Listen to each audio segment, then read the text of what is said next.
Hello everyone, today we will learn about metachromatia and about its various dyes, means metachromatic dyes. First we will see its introduction, that what is metachromatia. When we differentiate this metachromatia word in two particular sections, then we will see, जब हम देखेंगे metachromatia को दो different words में, जब हम इसको तोड़ेंगे, break down करेंगे, then we will see what is meta and what is chrome. Meta is an acronym word. It is used to connect the words before it is used in as a prefix. ये prefix के जैसा use होता है ये. और second is chrome. Chrome क्या होता है? Chrome means color. Meta एक acronym है जो words में पहले लगाया जाता है उसको use करने के लिए. हम देखेंगे chrome समझेंगे हम. That is what is chrome. Chrome यानी color. और इसका हम अब इंट्रोडक्शन देखेंगे. क्रोम यानी कलर, तो मतलब हम ये देख रहे हैं, वी आर सीइंग दैट कि ये इसमें हम कुछ ऐसा देख रहे हैं कि ये कलर दे रहा है.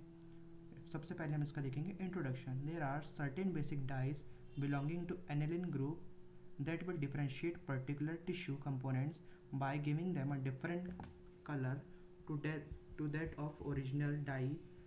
The phenomenon is known as metachromasia. There are certain basic dyes belonging to aniline group.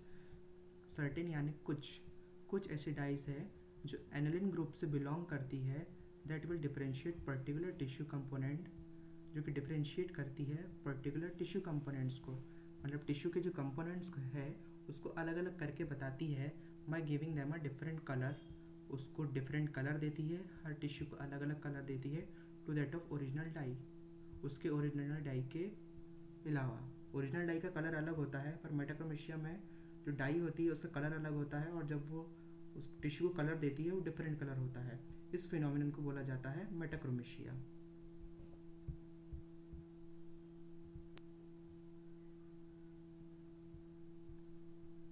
Next we will see its objectives.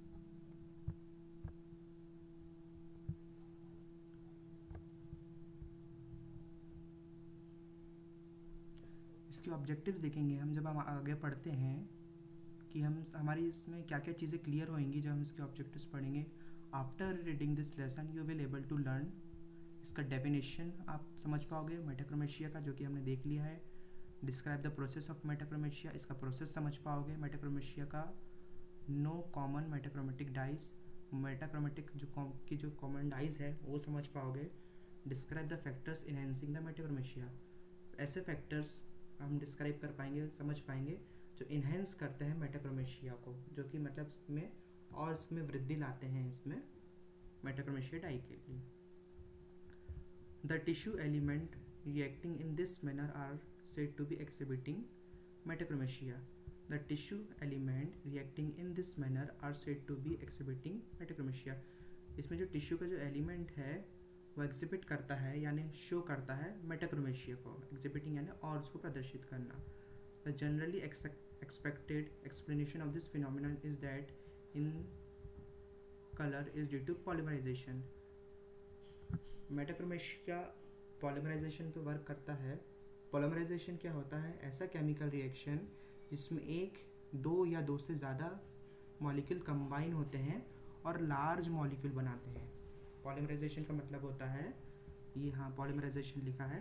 Polymerisation का मतलब होता है ऐसा केमिकल रिएक्शन जिसमें दो या दो से ज़्यादा मॉलिक्यूल्स कंबाइन होते हैं और लार्ज मॉलिक्यूलर ग्रुप बनाते हैं, उसको बोलते हैं पॉलीमराइजेशन. पॉलीमराइजेशन हम नेक्स्ट देखेंगे. Sulphated substances are highly metachromatic, that is mast cell granules. Sulphated substance, ऐसे सब्सटेंस जिनमें सल्फेट ज़्यादा पाया जाता है, वो हाईली मेटाक्रोमेटिक होते हैं यानी ज़्यादा कलर देते हैं, डिफरेंट टाइप्स के कलर देते हैं. और उसका एग्जांपल है मास्ट सेल्स. जैसे कि हमने सेल्स के बारे में पढ़े थे, तो ये उसका एग्जांपल है. मास्ट सेल्स के जो ग्रेन्यूल्स होते हैं वो उनमें सल्फेट पाया जाता है. मास्ट सेल क्या होता है? Mast is a type of connective tissue. ये कनेक्टिव टिश्यू का एक टाइप है मास्ट सेल. कनेक्टिव टिश्यू दो प्रकार के होते हैं, एक फिक्स्ड होता है और एक वॉन्डरिंग होता है. ये वॉन्डरिंग का सब टाइप है, ये मास्ट सेल जो वॉन्डरिंग के अंदर आता है. Mast cells contain heparin which is highly sulphated. Mast cell में हेपेरिन होता है और हिस्टामिन 2 नाम के केमिकल्स होते हैं जो कि हाईली सल्फेटेड होता है। Some of the common metachromatic dyes are, कुछ कॉमन मेटाक्रोमेटिक डाइज हैं, इनके नाम हैं, पहला है मिथिलिन ब्लू, दूसरा है methyl violet, thionine, crystal violet और टोल्यूडिन ब्लू। ये 3 हैं, इसमें इनके सब टाइप्स हैं, इनको लिख लीजिएगा। Some common metachromatic dyes are methylene blue, methyl violet, thionine, crystal violet and toluidine blue. ये मेटाक्रोमेटिक डाइज हैं। मेटाक्रोमेशिया हमने देख लिए क्या होता है और मेटाक्रोमेटिक डाइज के नाम देख लिए हैं। अब हम इसके आगे देखेंगे।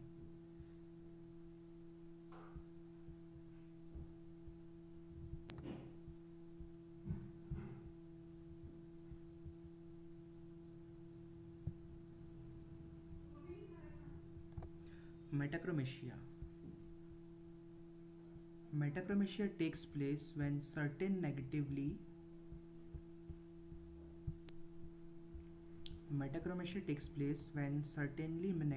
charged group on the tissue react with cationic dyes. Metachromatia कब होता है? जब कुछ नेगेटिवली चार्ज ग्रुप्स जो रहते हैं टिश्यू के रिएक्ट करते हैं कैटायनिक आयन से। नेगेटिवली चार्ज एनायंस होते हैं और कैटायंस होते हैं पॉजिटिवली चार्ज। जब नेगेटिवली चार्ज ग्रुप्स रिएक्ट करते हैं पॉजिटिवली चार्ज से तब मेटाक्रोमेशिया डाई होती है। On polymerisation the original colour of the dye changes to another colour. Polymerisation के दौरान जब दो केमिकल या उससे ज़्यादा केमिकल मिलकर बड़ा कंपाउंड जब बनाते हैं तब क्या होता है, डाई क्या करती है, the original colour of the dye changes to another colour. जो डाई का ओरिजिनल कलर होता है वो कन्वर्ट होकर दूसरे कलर में हो जाता है सेल के अंदर। इसका एग्जांपल है mast cell stain pink with toluidine blue. Toluidine जो डाई होती है वो ब्लू कलर की होती है पर जब वो स्टेनिंग देती है वो पिंक कलर की देती है। क्यों ऐसा होता है? पॉलीमराइजेशन के समय क्या होता है, डाई क्या होती है, होती तो डिफरेंट कलर की है पर सेल को डिफरेंट कलर देता है। यही मेटाक्रोमेशिया का प्रिंसिपल है।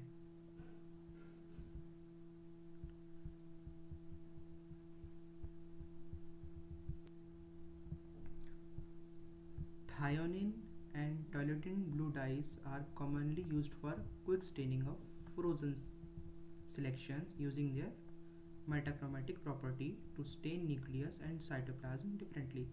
थायोनिन और टोल्यूडिन डाइज कॉमनली यूज होती है क्विक स्टेनिंग के लिए और फ्रोजन सिलेक्शन, जो फ्रोजन सेक्शन होते हैं उसके क्विक स्टेनिंग के लिए थायोनिन और टोल्यूडिन ब्लू, ये जो बेसिक डाइज हैं मेटाक्रोमेटिक डाइज है, ये यूज होती हैं। Their metachromatic property to stain nucleus and cytoplasm. इनकी मेटाक्रोमेटिक प्रॉपर्टी क्या है, यानी इनकी कलर देने की प्रॉपर्टी क्या होती है, इन न्यूक्लियस और साइटोप्लाज्म को डिफरेंटली स्टेन करते हैं, यानी सेम स्टेन नहीं करते हैं। अगर न्यूक्लियस और साइटोप्लाज्म सेम स्टेन हो जाएगा तो हम इसको डिफरेंशिएट नहीं कर पाएंगे, इसको हम अलग अलग नहीं देख पाएंगे माइक्रोस्कोपिक एग्जामिनेशन में। पर थायोनिन और टोल्यूडिन डाई जो ब्लू डाई है ये क्यों यूज़ होती है, डिफरेंशिएट करने के लिए, ताकि ये न्यूक्लियस को अलग कलर दे और साइटोप्लाज्म को अलग कलर दे, ताकि जब हम इसका एग्जामिनेशन करें माइक्रोस्कोप में तो हम इनको अलग अलग देख पाएँ। Metachromasia is enhanced when intermolecular distances are reduced. Metachromasia का जो क्वालिटी है और इन्हेंस हो जाती है और अच्छे से दिखने लग जाती है, और ये रिएक्शन और अच्छे से जब होता है जब इसका इंटरमॉलिक्यूलर डिफरेंस कम हो जाता है। मॉलिक्यूल के बीच में जो डिफरेंस है, दूरियां जब कम हो जाती है और रिड्यूस हो जाता है इसका डिस्टेंस, तब इसका जो रिएक्शन है और अच्छे से होती है। Factors which enhance metachromasia, factors जो इन्हेंस करते हैं मेटाक्रोमेशिया को वो है increasing concentration of dye. Dye का जब कंसंट्रेशन जब बढ़ता है तो ये इसका इंटरमॉलिक्यूलर स्पेस कम होता है और क्वालिटी इसकी और इन्हेंस होती है। डिक्रीजिंग टेम्परेचर, जब टेम्परेचर कम होता है तब भी ये इन्हेंस करता है इसकी क्वालिटी को। पीएच लेवल, पीएच यानी इसका फुल फॉर्म होता है पावर ऑफ हाइड्रोजन, इसको लिख लेना। पीएच का फुल फॉर्म होता है पावर ऑफ हाइड्रोजन। जब पीएच लेवल कम होता है डाई में तो इसकी क्वालिटी और इन्हेंस हो जाती है। Water, a polar solvent, contributes to the efficiency of van der Waals forces by which the molecules are held together. Water जो है एक पोलर सॉल्वेंट है. पोलर सॉल्वेंट यानी ऐसा सॉल्वेंट जिसका एक एंड पॉजिटिवली चार्ज रहता है और दूसरा एंड नेगेटिवली चार्ज होता है. ये किसी भी मॉलिक्यूल से इजीली अटैच हो जाता है. दोनों ही इसके साइड पॉजिटिवली चार्ज नहीं रहते, एक नेगेटिव रहेगा तो एक पॉजिटिव रहेगा, इसलिए वाटर एक पोलर सॉल्वेंट कहलाता है. इसका एक जो पार्ट है वो नेगेटिवली चार्ज, एक जो सिरा है इसका एक एंड पॉजिटिवली चार्ज होता है और एक एंड नेगेटिवली चार्ज होता है, और ये अच्छा कंट्रीब्यूशन देता है मॉलिक्यूल्स को जोड़ने में. पॉजिटिव नेगेटिव दोनों को ही अच्छे से जोड़ लेता है. Contributes to the efficiency of van der Waals forces.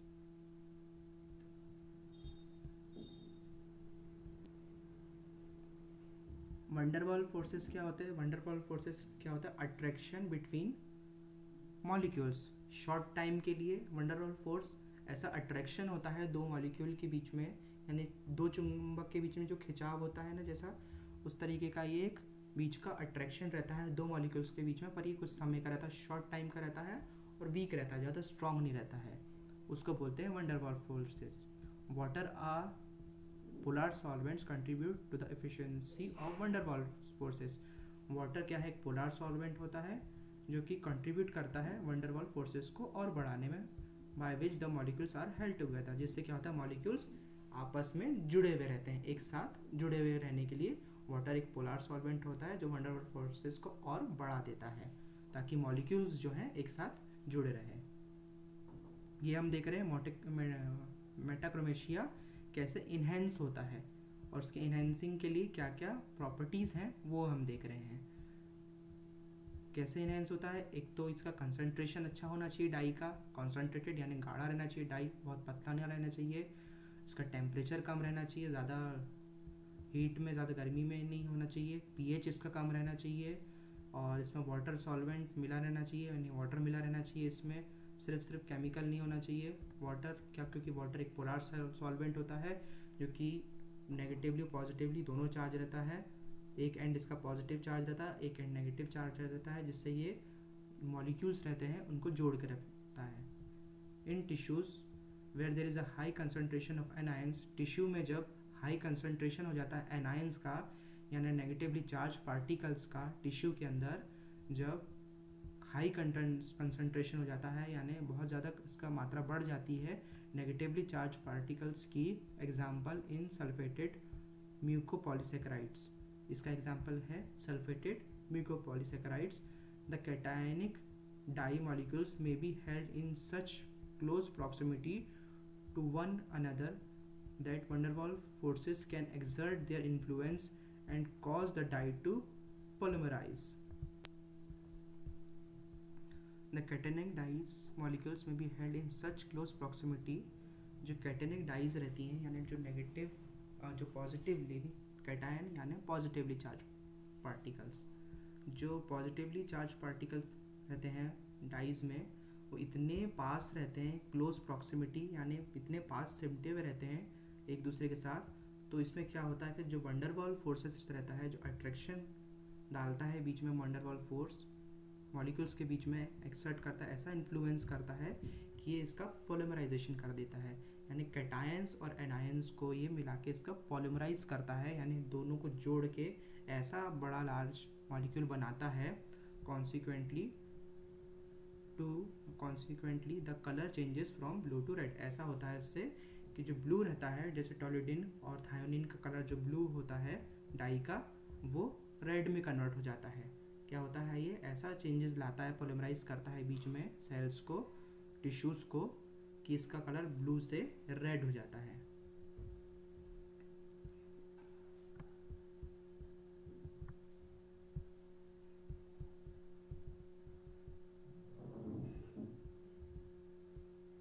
Tissue components often demonstrated by metachromatic stains.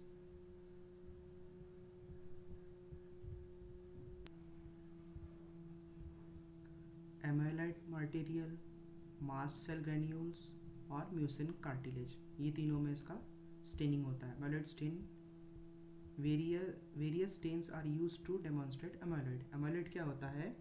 Is an abnormal protein that is usually produced in the bone marrow. एक ऐसा एबनॉर्मल प्रोटीन होता है जो कि बोन मैरो में produce होता है, या तो ये कैंसरस भी हो सकता है, ये एक एबनॉर्मल प्रोटीन होता है। इस एबनॉर्मल प्रोटीन को देखने के लिए टिश्यू में पहली स्टेनिंग यूज होती है। इसका नाम है crystal violet stain for amyloid. इसका एम देखेंगे, प्रिंसिपल देखेंगे, कंट्रोल देखेंगे और इसके हम रिएजेंट देखेंगे।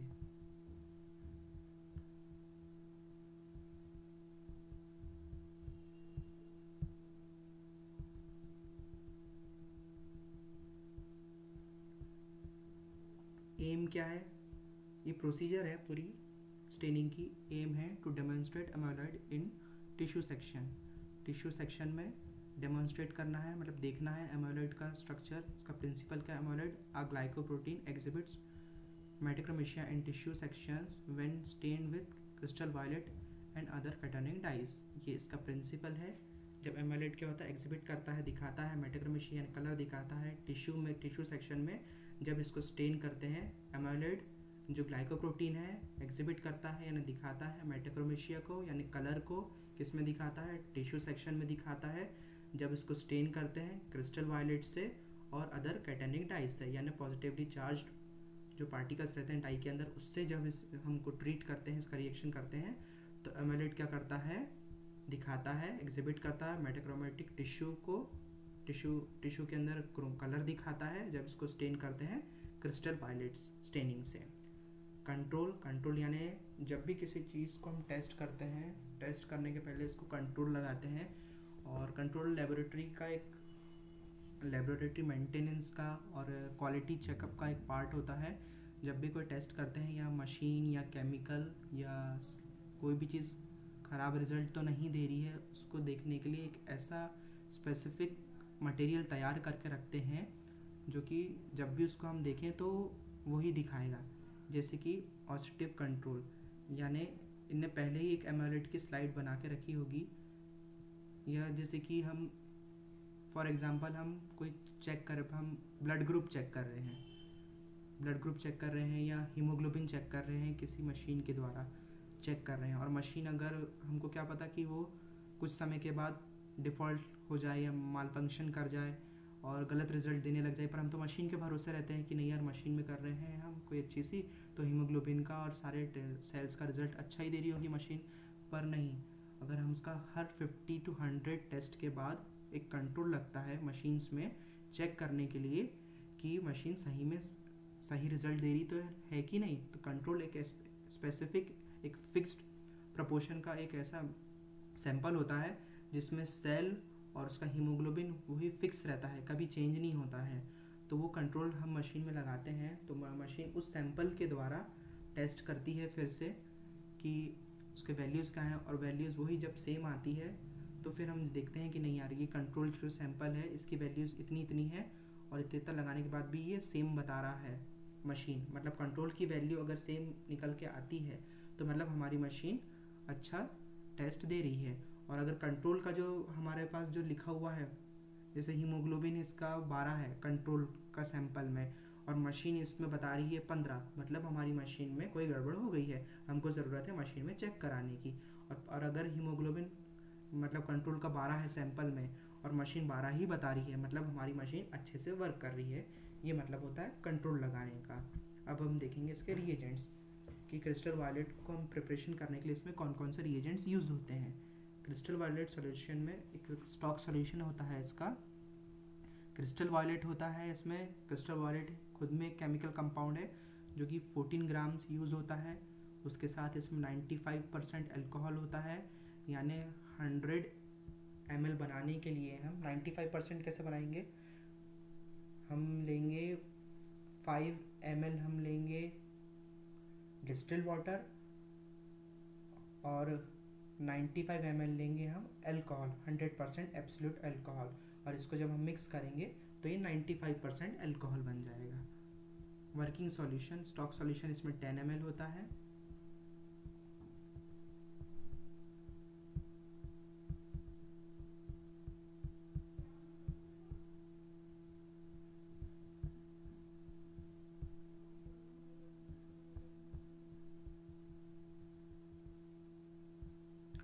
डिस्टिल वाटर होता है इसमें 300 ml, और कॉन्सेंट्रेटेड हाइड्रोक्लोरिक एसिड होता है 1 ml। ये इसका प्रोपोर्शन होता है। फिर से देख लो, क्रिस्टल वायलेट होता है 14 ग्राम, 95% अल्कोहल होता है, 100 ml स्टॉक सॉल्यूशन होता है 10 ml, और डिस्टिल वाटर होता है 300 ml, और कॉन्सेंट्रेटेड हाइड्रोक्लोरिक एसिड होता है 1 ml।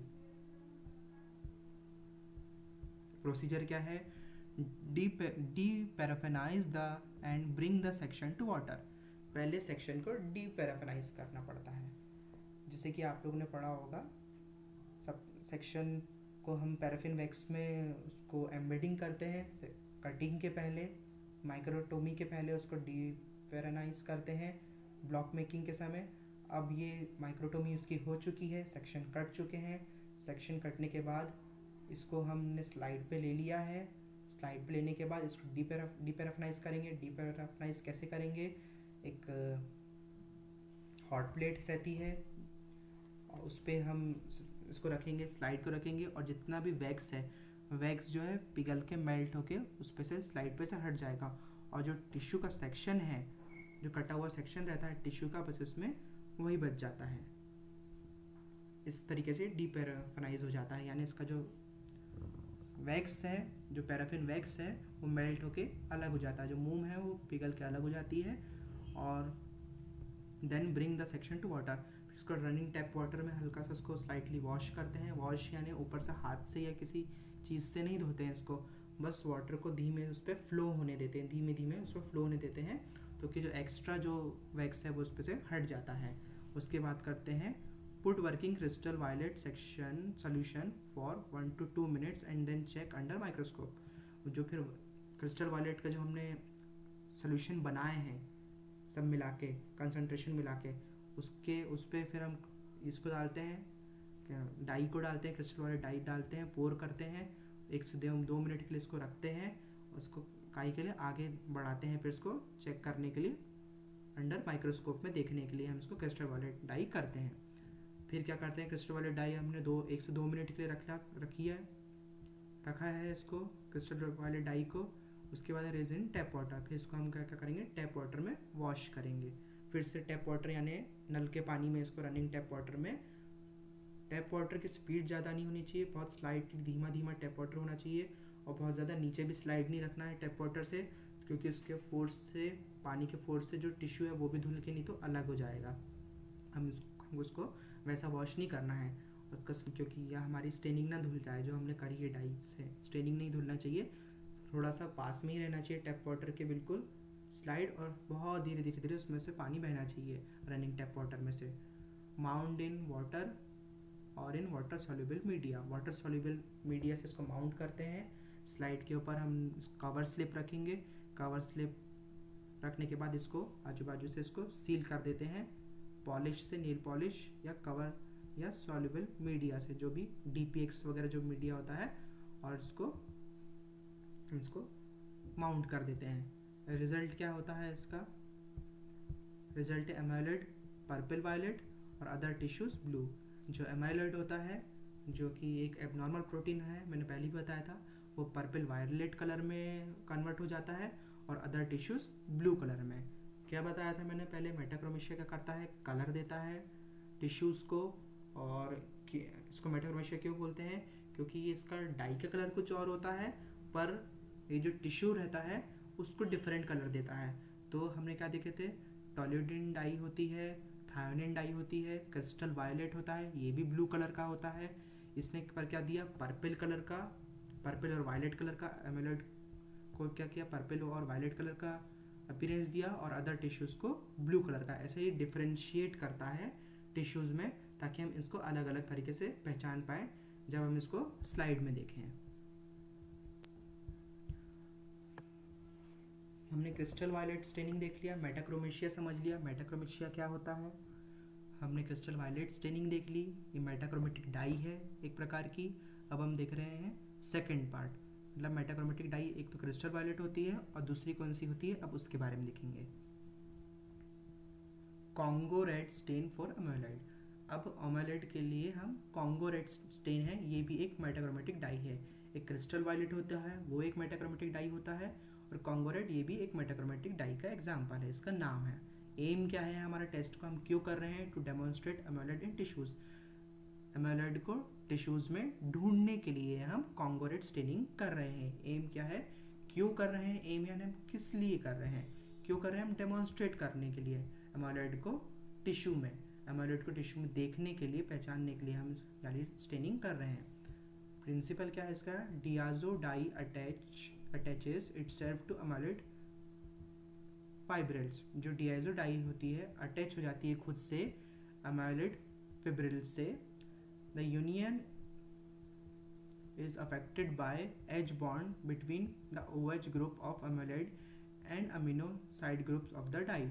जो यूनियन होता है वो अफेक्ट होता है H बॉन्ड और OH बॉन्ड ग्रुप्स का के द्वारा of amyloid and amino side of the dye. Amino जो साइड होता है डाई का, उसमें H और OH बॉन्ड में जो अफेक्ट होता है उसके द्वारा हम इसको देखते हैं।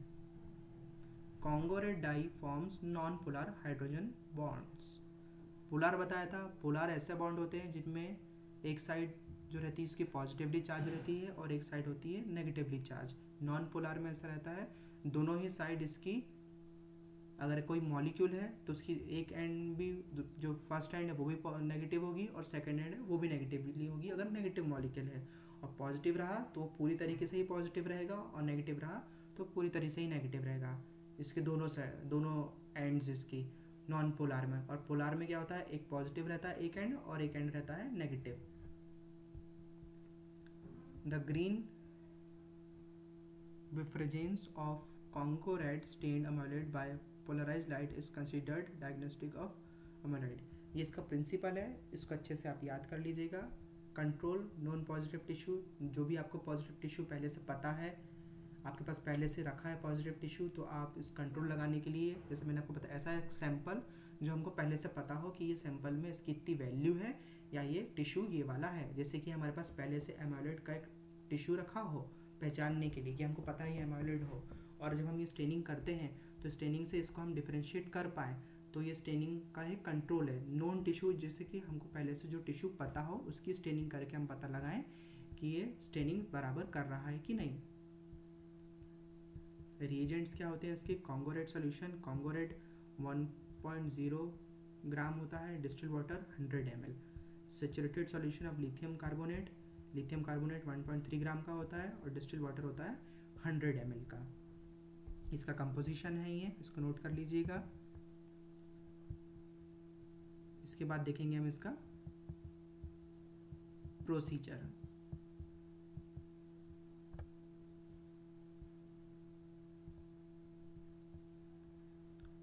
Bring section to water. पहले इसको रनिंग टैप वाटर में लाना है सेक्शन को, जो हमने लाया है। क्या करना है? पहले सबसे पहले डीप पैराफिनाइज करना है, वैक्स को रिमूव करना है हॉट प्लेट में। हॉट प्लेट क्या रहती है? कैसी गर्म प्लेट जैसी रहती है, तवा जैसे नहीं रहता, एक मशीन रहती है, उसको हॉट प्लेट बोला जाता है। उसके ऊपर एक नॉर्मल उसका पर्टिकुलर टेम्परेचर रहता है 50 to 60 डिग्री सेल्सियस का, ताकि सिर्फ जो पैराफिन वैक्स है उसका क्या मेल्टिंग पॉइंट है 50 to 56 डिग्री सेल्सियस। तो ये सेक्शन को मेल्ट करने के लिए, उसमें से वैक्स को रिमूव करने के लिए पहले हम उसको डीपैराफिनाइज करेंगे, फिर उसको रनिंग टैप वाटर में वॉश करेंगे, फिर आगे की प्रोसीजर करेंगे।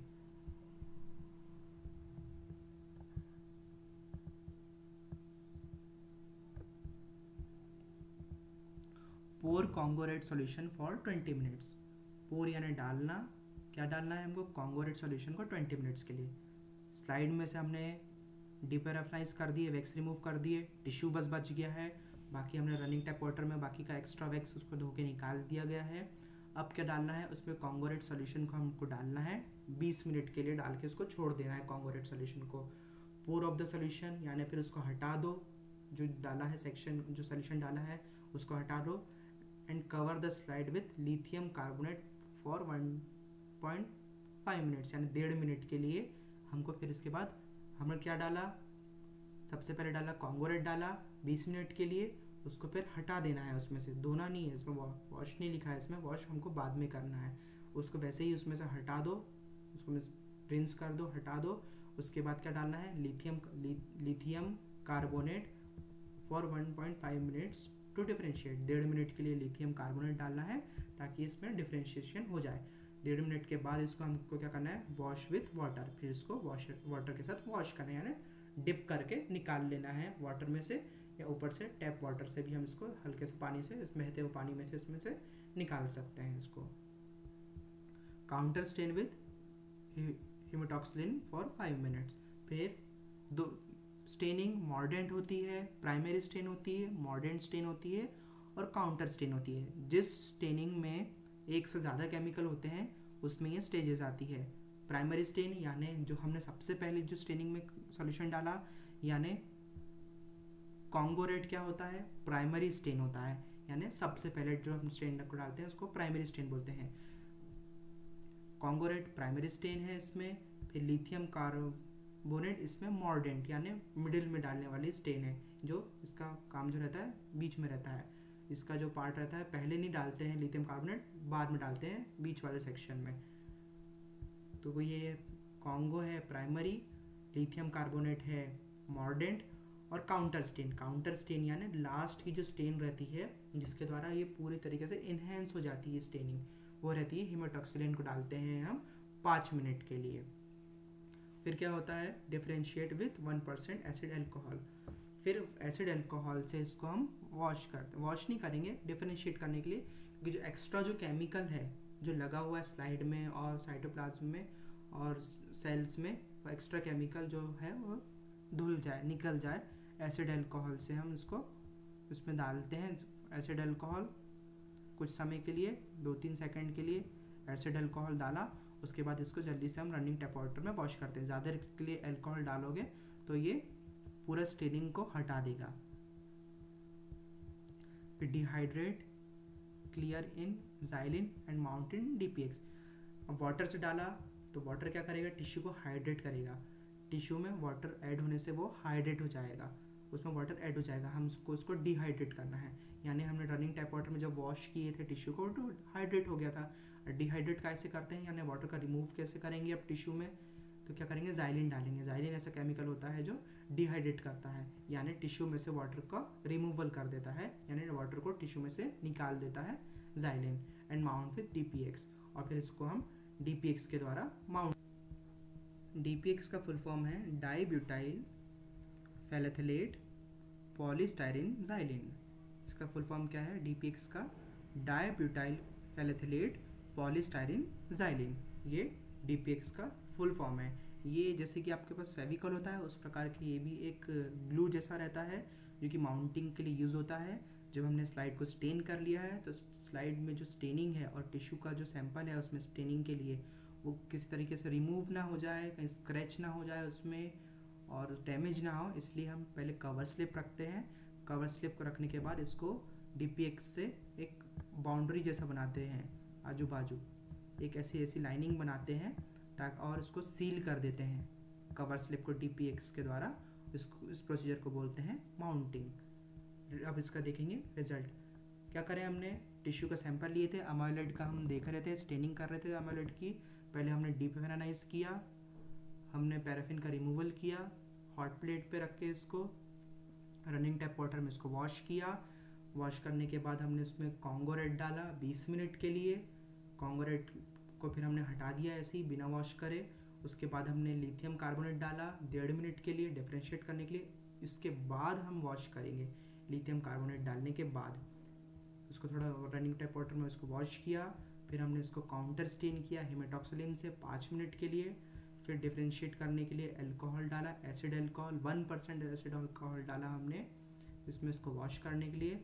फिर उसमें एक्स्ट्रा केमिकल को रिमूव करने के लिए, फिर अल्कोहल को रिमूव करने के लिए हमने उसको वॉश किया रनिंग टैप वाटर में। फिर अब क्या हुआ, उसके बाद टिश्यू क्या हाइड्रेट हो गया, टिश्यू में पानी आ गया, अंदर घुस गया। तो वाटर का रिमूव करने के लिए हम उसको डिहाइड्रेट करेंगे ज़ाइलिन से। ज़ाइलिन का कोई परसेंटेज नहीं होता है, 100% ही रहता है, इसमें हम कुछ मिलाते नहीं हैं। ज़ाइलिन से हमने डिहाइड्रेट किया उसको वापस, और फिर हमने क्या किया, माउंट किया। कैसे माउंट किया, DPX से।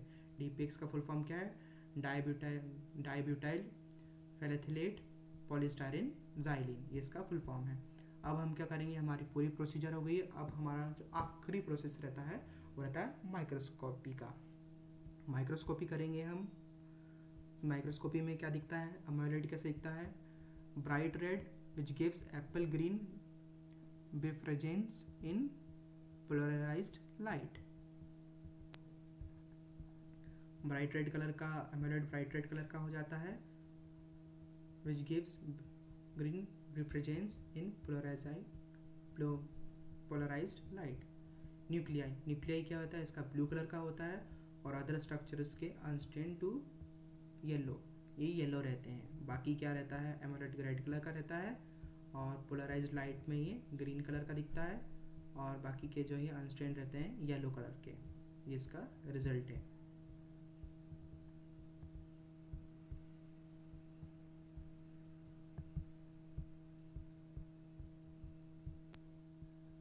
नोट देख लेंगे। नोट का पहला पॉइंट है section must be cut at 8 to 10 microns में इसका सेक्शन कटना चाहिए।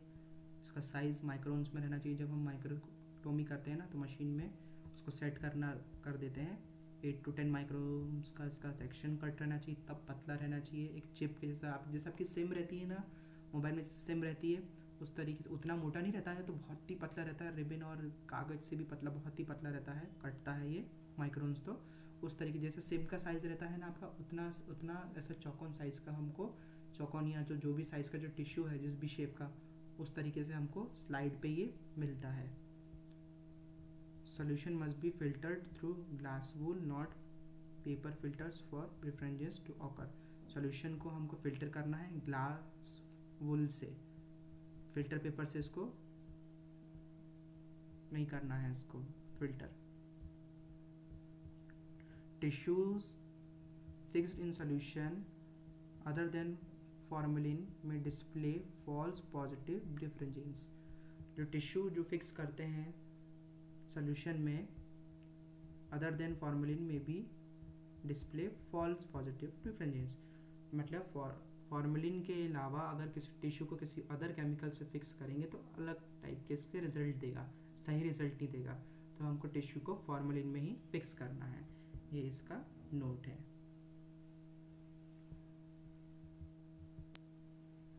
मेटाक्रोमेशिया देख लिया हमने क्या होता है।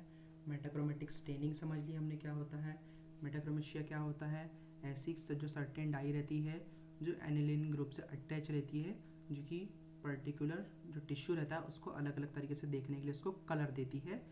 जो डाई का ओरिजिनल कलर रहता है वो नहीं, पर स्टेन होने के बाद उसको डिफरेंट कलर देती है, उस चीज़ को मेटाक्रोमेशिया बोला जाता है। और इसके हमने देख लिए थे मेटाक्रोमेशिया का, हमने इसका इंट्रोडक्शन देख लिया, इसका डेफिनेशन देखे। इसके बाद हमने मेटाक्रोमेशिया कैसे टेक्स प्लेस करता है, कैसे होता है। व्हेन नेगेटिवली चार्ज ग्रुप जो रहते हैं रिएक्ट करते हैं कैटायनिक ग्रुप से, जिसका नेगेटिवली चार्ज ग्रुप है वो पॉजिटिवली चार्ज से जब रिएक्ट करते हैं तो पोलीमराइजेशन होता है, यानी दो केमिकल मॉलिक्यूल्स मिलके जब बड़ा लार्जर ग्रुप बनाते हैं उसको हम पोलीमराइजेशन बोलते हैं। इसका एग्जांपल क्या है, इसके एग्जांपल है mast cell stain pink with toluidine. Mast cell क्या करते हैं, स्टेन करते हैं पिंक कलर टॉलिडिन के साथ। और थायोनिन एंड टॉलिडिन क्या होता है, ये ऐसी डाई है जो कि जल्दी स्टेनिंग करने के लिए, इन्हेंस करने के लिए यूज़ होती है सेक्शन को, और एक खासकर फ्रोजन सेक्शन के लिए इसको यूज़ करते हैं। और ये इसकी प्रॉपर्टी क्या होती है, न्यूक्लियस और साइटोप्लाज्म को अलग अलग तरीके से स्टेन करता है टॉलिडिन और थायोनिन। मेटाक्रोमेशिया को इन्हेंस करने के लिए क्या चीज़ें इस्तेमाल में लाते हैं, क्या चीज़ें यूज़ होती हैं। इंटरमॉलिक्यूलर डिस्टेंसेस रिड्यूस होता है, जैसे इसका बीच में जो डिस्टेंस है मॉलिक्यूल का जब कम होएगा तो रिएक्शन अच्छे से होएगी। कैसे कम होता है, इंक्रीजिंग कंसनट्रेशन ऑफ डाई का कंसनट्रेशन अच्छा रहना चाहिए, टेम्परेचर कम रहना चाहिए, पीएच नॉर्मल रहना चाहिए, वाटर सॉल्वेंट इसमें मिला रहना चाहिए, वाटर यानी मिला रहना चाहिए, ताकि जो वंडरफॉल फोर्स है अच्छे से एक्ट कर पाए, यानी वंडरफॉल फोर्स यानी जिसका अट्रैक्शन है बीच का मॉलिक्यूल का अच्छे से हो पाए, ताकि जो टिश्यू है अच्छे से एक साथ खड़े रह सकें। और हमने एमोलेड देख लिए थे। एमोलेड के लिए देखे थे कि एमोलेड क्या होता है। एमोलेड एक ऐसा प्रोटीन, एबनॉर्मल प्रोटीन रहता है जो कैंसरस होता है और उसको हम चेक करते हैं टिश्यू में। एमोलेड के लिए हमने देखे थे क्रिस्टल वायलेट स्टेनिंग होती है,